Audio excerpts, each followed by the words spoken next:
ನಮಸ್ಕಾರ ವೃಷಭ ರಾಶಿಯವರೇ.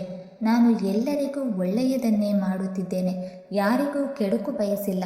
ಆದರೂ ನನ್ನ ಜೀವನದಲ್ಲಿ ಏಕೆ ಇಷ್ಟು ಅಡೆತಡೆಗಳು ಬರುತ್ತಿದೆ ಎಂದು ನೀವು ಅನೇಕ ಬಾರಿ ಯೋಚಿಸಿರಬಹುದು. ನಿಮ್ಮ ಮೌನವನ್ನು ಹಲವರು ದುರ್ಬಲತೆ ಎಂದುಕೊಂಡಿರಬಹುದು. ನಿಮ್ಮ ಸಹನೆಯನ್ನು ಪರೀಕ್ಷಿಸಿರಬಹುದು. ನೀವು ಮನಸಾರೆ ನಂಬಿದವರೇ ಕೆಲವೊಮ್ಮೆ ನಿಮ್ಮ ವಿಶ್ವಾಸಕ್ಕೆ ಧಕ್ಕೆ ತಂದಿರಬಹುದು. ಕೈಗೆ ಬಂದ ಅವಕಾಶಗಳು ಕೊನೆಯ ಕ್ಷಣದಲ್ಲಿ ಜಾರಿ ಹೋಗುವುದು, ಹಣ ಬಂದರೂ ಉಳಿಯದೆ ಹೋಗುವುದು, ಮನಸ್ಸಿಗೆ ನೆಮ್ಮದಿ ಸಿಗದಿರುವುದು ಇವೆಲ್ಲವೂ ಕಳೆದ ಕೆಲವು ತಿಂಗಳುಗಳಿಂದ ನಿಮ್ಮನ್ನು ಕಾಡುತ್ತಿರಬಹುದು.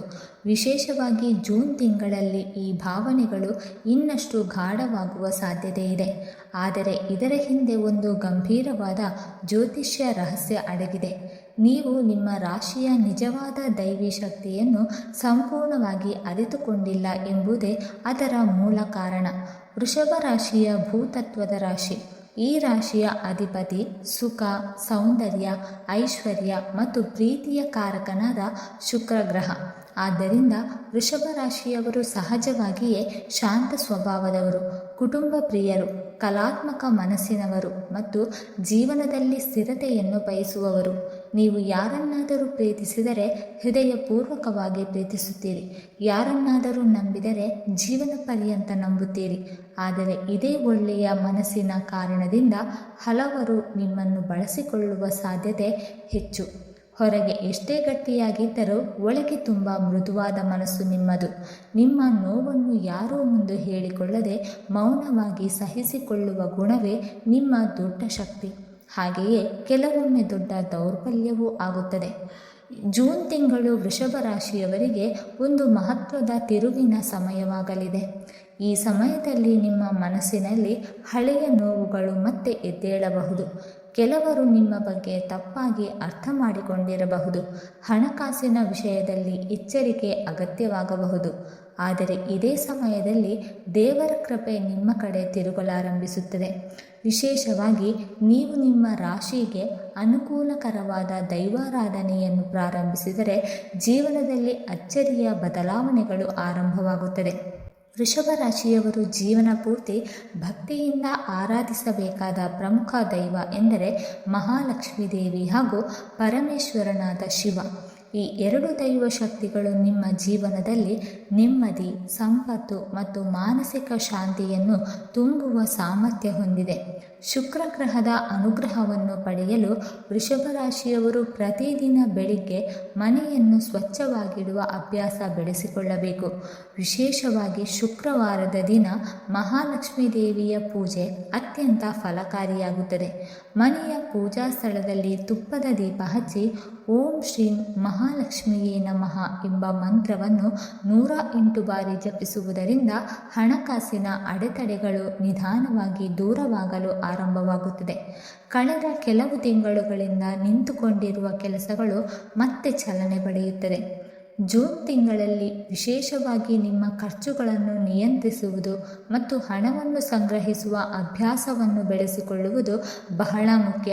ಯಾಕೆಂದರೆ ಈ ಸಮಯದಲ್ಲಿ ಬಂದ ಹಣವನ್ನು ಸರಿಯಾಗಿ ಉಳಿಸಿಕೊಂಡರೆ ಮುಂದಿನ ತಿಂಗಳುಗಳಲ್ಲಿ ದೊಡ್ಡ ಲಾಭವಾಗುವ ಯೋಗ ಕಾಣಿಸುತ್ತದೆ. ಇದರ ಜೊತೆಗೆ ವೃಷಭ ರಾಶಿಯವರು ಶಿವನ ಆರಾಧನೆಯನ್ನು ಕಡ್ಡಾಯವಾಗಿ ಮಾಡಬೇಕು. ಯಾಕೆಂದರೆ ನಿಮ್ಮ ಮನಸ್ಸಿನ ಒತ್ತಡವನ್ನು ಕರಗಿಸಿ ಸ್ಥಿರತೆಯನ್ನು ನೀಡುವ ಶಕ್ತಿ ಶಿವ ಧ್ಯಾನದಲ್ಲಿದೆ. ಪ್ರತಿ ಸೋಮವಾರ ದೇವಾಲಯಕ್ಕೆ ಭೇಟಿ ನೀಡಿ ಶಿವಲಿಂಗಕ್ಕೆ ಜಲಾಭಿಷೇಕ ಮಾಡುವುದರಿಂದ ಮನಸ್ಸಿನ ಗೊಂದಲಗಳು ನಿಧಾನವಾಗಿ ಕಡಿಮೆಯಾಗುತ್ತದೆ. ಓಂ ನಮಃ ಶಿವಾಯ ಮಂತ್ರವನ್ನು ಪ್ರತಿದಿನ ಕನಿಷ್ಠ 108 ಬಾರಿ ಜಪಿಸುವುದರಿಂದ ನಿಮ್ಮೊಳಗಿನ ನಕಾರಾತ್ಮಕ ಚಿಂತನೆಗಳು ದೂರವಾಗುತ್ತದೆ. ಜೂನ್ ತಿಂಗಳಲ್ಲಿ ಕೆಲವರಿಗೆ ಆರೋಗ್ಯದ ಕಡೆ ಸ್ವಲ್ಪ ಗಮನ ಕೊಡಬೇಕಾದ ಪರಿಸ್ಥಿತಿ ಬರಬಹುದು. ವಿಶೇಷವಾಗಿ ನಿದ್ರೆಯ ಕೊರತೆ, ಮಾನಸಿಕ ಒತ್ತಡ ಮತ್ತು ದೇಹದ ಆಯಾಸ ಹೆಚ್ಚಾಗುವ ಸಾಧ್ಯತೆ ಇದೆ. ಶಿವನ ಧ್ಯಾನ ನಿಮ್ಮ ಮನಸ್ಸಿಗೆ ಶಾಂತಿಯನ್ನು ನೀಡುತ್ತದೆ ಮತ್ತು ಸರಿಯಾದ ನಿರ್ಧಾರಗಳನ್ನು ತೆಗೆದುಕೊಳ್ಳುವ ಬುದ್ಧಿಯನ್ನು ಕರುಣಿಸುತ್ತದೆ. ವೃಷಭ ರಾಶಿಯವರಲ್ಲಿ ಒಂದು ಅಪರೂಪದ ಗುಣ ಇದೆ. ನೀವು ಜೀವನದಲ್ಲಿ ನಿಧಾನವಾಗಿ ಮುಂದೆ ಸಾಗಬಹುದು, ಆದರೆ ಒಮ್ಮೆ ಯಶಸ್ಸಿನ ಹಾದಿ ಹಿಡಿದರೆ ಯಾರಿಂದಲೂ ನಿಮ್ಮನ್ನು ತಡೆಯಲು ಸಾಧ್ಯವಿಲ್ಲ. ಜೂನ್ ತಿಂಗಳ ನಂತರ ನಿಮ್ಮ ಜೀವನದಲ್ಲಿ ನಿಧಾನವಾದರೂ ಶಾಶ್ವತ ಬದಲಾವಣೆಗಳು ಕಾಣಿಸಿಕೊಳ್ಳುತ್ತದೆ. ನಿಮ್ಮ ಮೇಲೆ ನಂಬಿಕೆ ಇಡಿ. ನಿಮ್ಮ ಒಳ್ಳೆಯತನವನ್ನು ಎಂದಿಗೂ ಬಿಟ್ಟುಕೊಡಬೇಡಿ. ದೇವರ ಮೇಲಿನ ಭಕ್ತಿಯನ್ನು ಇನ್ನಷ್ಟು ಗಟ್ಟಿಗೊಳಿಸಿ. ನೀವು ಅನುಭವಿಸಿರುವ ಕಷ್ಟಗಳಿಗೆ ಫಲ ಸಿಗುವ ಸಮಯ ನಿಧಾನವಾಗಿ ಹತ್ತಿರ ಬರುತ್ತಿದೆ.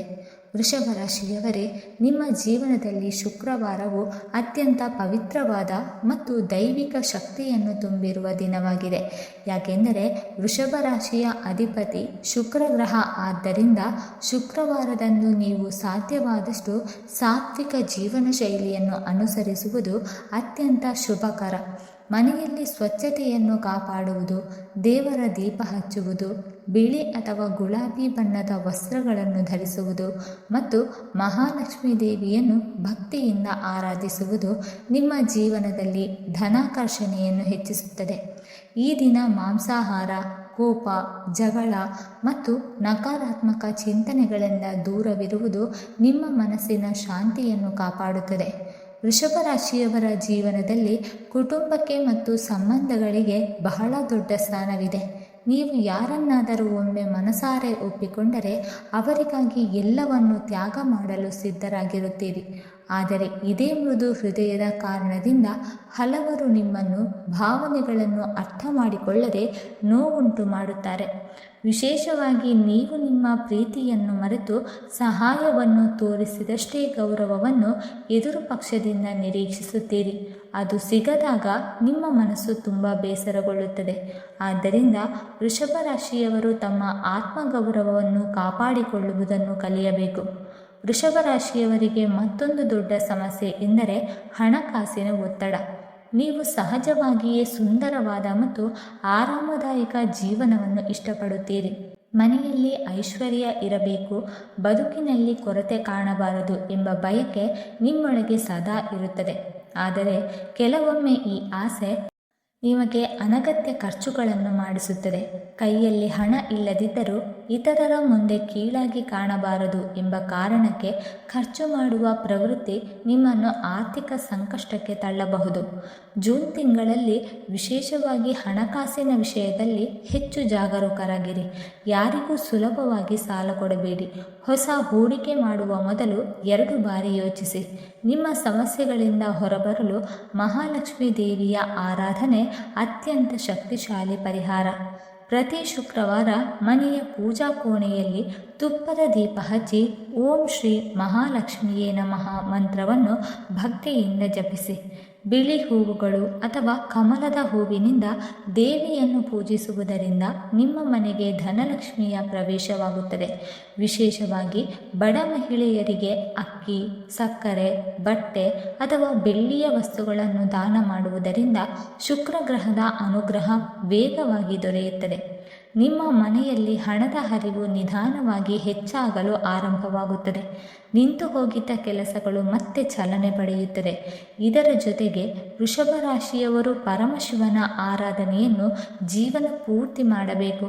ಯಾಕೆಂದರೆ ನಿಮ್ಮ ಮನಸ್ಸಿನ ಅಶಾಂತಿಯನ್ನು ಶಮನಗೊಳಿಸಿ ಸರಿಯಾದ ದಾರಿಯಲ್ಲಿ ನಡೆಯುವ ಶಕ್ತಿ ಶಿವನಲ್ಲಿ ಇದೆ. ಪ್ರತಿ ಸೋಮವಾರ ದೇವಾಲಯಕ್ಕೆ ಭೇಟಿ ನೀಡಿ ಶಿವಲಿಂಗಕ್ಕೆ ಹಾಲು ಅಥವಾ ಜಲಾಭಿಷೇಕ ಮಾಡುವುದರಿಂದ ನಿಮ್ಮ ಜೀವನದಲ್ಲಿ ನಕಾರಾತ್ಮಕ ಶಕ್ತಿಗಳು ನಿಧಾನವಾಗಿ ಕರಗುತ್ತದೆ. ಓಂ ನಮಃ ಶಿವಾಯ ಮಂತ್ರವನ್ನು ಪ್ರತಿದಿನ 108 ಬಾರಿ ಜಪಿಸುವುದರಿಂದ ನಿಮ್ಮ ಮನಸ್ಸಿನ ಗೊಂದಲ ಕಡಿಮೆಯಾಗುತ್ತದೆ ಮತ್ತು ಆತ್ಮವಿಶ್ವಾಸ ಹೆಚ್ಚಾಗುತ್ತದೆ. ಪ್ರತಿದಿನ ಬೆಳಿಗ್ಗೆ ದೇವರ ಸ್ಮರಣೆಯೊಂದಿಗೆ ದಿನವನ್ನು ಪ್ರಾರಂಭಿಸಿ. ಮನೆಯಲ್ಲಿ ಶ್ರೀಯಂತ್ರ ಅಥವಾ ಮಹಾಲಕ್ಷ್ಮೀ ದೇವಿಯ ಚಿತ್ರವನ್ನು ಇಟ್ಟು ಪೂಜಿಸುವುದು ಅತ್ಯಂತ ಶುಭಕರ. ಮನೆಯಿಂದ ಹೊರಡುವಾಗ ಹಣೆಗೆ ಚಂದನ ಅಥವಾ ಕುಂಕುಮವನ್ನು ಇಟ್ಟುಕೊಂಡು ಹೋದರೆ ನಿಮ್ಮ ಆತ್ಮವಿಶ್ವಾಸ ಹೆಚ್ಚಾಗುತ್ತದೆ ಮತ್ತು ಕೈ ಹಾಕಿದ ಕೆಲಸಗಳಲ್ಲಿ ಯಶಸ್ಸಿನ ಸಾಧ್ಯತೆ ಹೆಚ್ಚಾಗುತ್ತದೆ. ಇಂದಿನಿಂದಲೇ ಈ ನಿಯಮಗಳನ್ನು ನಿಮ್ಮ ಜೀವನದಲ್ಲಿ ಅಳವಡಿಸಿಕೊಳ್ಳಿ. ದೃಢವಾದ ನಂಬಿಕೆ ಮತ್ತು ಭಕ್ತಿಯಿಂದ ಮಹಾಲಕ್ಷ್ಮೀ ದೇವಿ ಮತ್ತು ಪರಶಿವನನ್ನು ಆರಾಧಿಸಿ. ಕೇವಲ 1 ಮಂಡಲ ಅಂದರೆ 48 ದಿನಗಳ ಕಾಲ ಈ ಆಚರಣೆಯನ್ನು ಶ್ರದ್ಧೆಯಿಂದ ಮಾಡಿದರೆ ನಿಮ್ಮ ಜೀವನದಲ್ಲಿ ಆಗುವ ಬದಲಾವಣೆಗಳನ್ನು ನೀವೇ ಆಶ್ಚರ್ಯದಿಂದ ನೋಡುವಿರಿ. ನಿಮ್ಮ ಮನಸ್ಸಿಗೆ ನೆಮ್ಮದಿ ಸಿಗುತ್ತದೆ. ಮನೆಯಲ್ಲಿ ಆರ್ಥಿಕ ಪರಿಸ್ಥಿತಿ ಸುಧಾರಿಸುತ್ತದೆ. ನಿಮ್ಮ ಮಾತಿಗೆ ಗೌರವ ಹೆಚ್ಚುತ್ತದೆ. ನಿಮ್ಮನ್ನು ನಿರ್ಲಕ್ಷಿಸಿದವರೇ ನಿಮ್ಮ ಮೌಲ್ಯವನ್ನು ಅರಿಯುತ್ತಾರೆ. ಸಮಾಜದಲ್ಲಿ ನಿಮಗೆ ಸಿಗಬೇಕಾದ ಗೌರವ, ನೆಮ್ಮದಿ ಮತ್ತು ಸಂಪತ್ತು ನಿಧಾನವಾಗಿ ನಿಮ್ಮ ಕಡೆ ಬರುತ್ತದೆ. ಮಹಾಲಕ್ಷ್ಮೀ ದೇವಿ ಮತ್ತು ಪರಶಿವನ ಆಶೀರ್ವಾದ ನಿಮ್ಮ ಮೇಲೆ ಸದಾ ಇರಲಿ.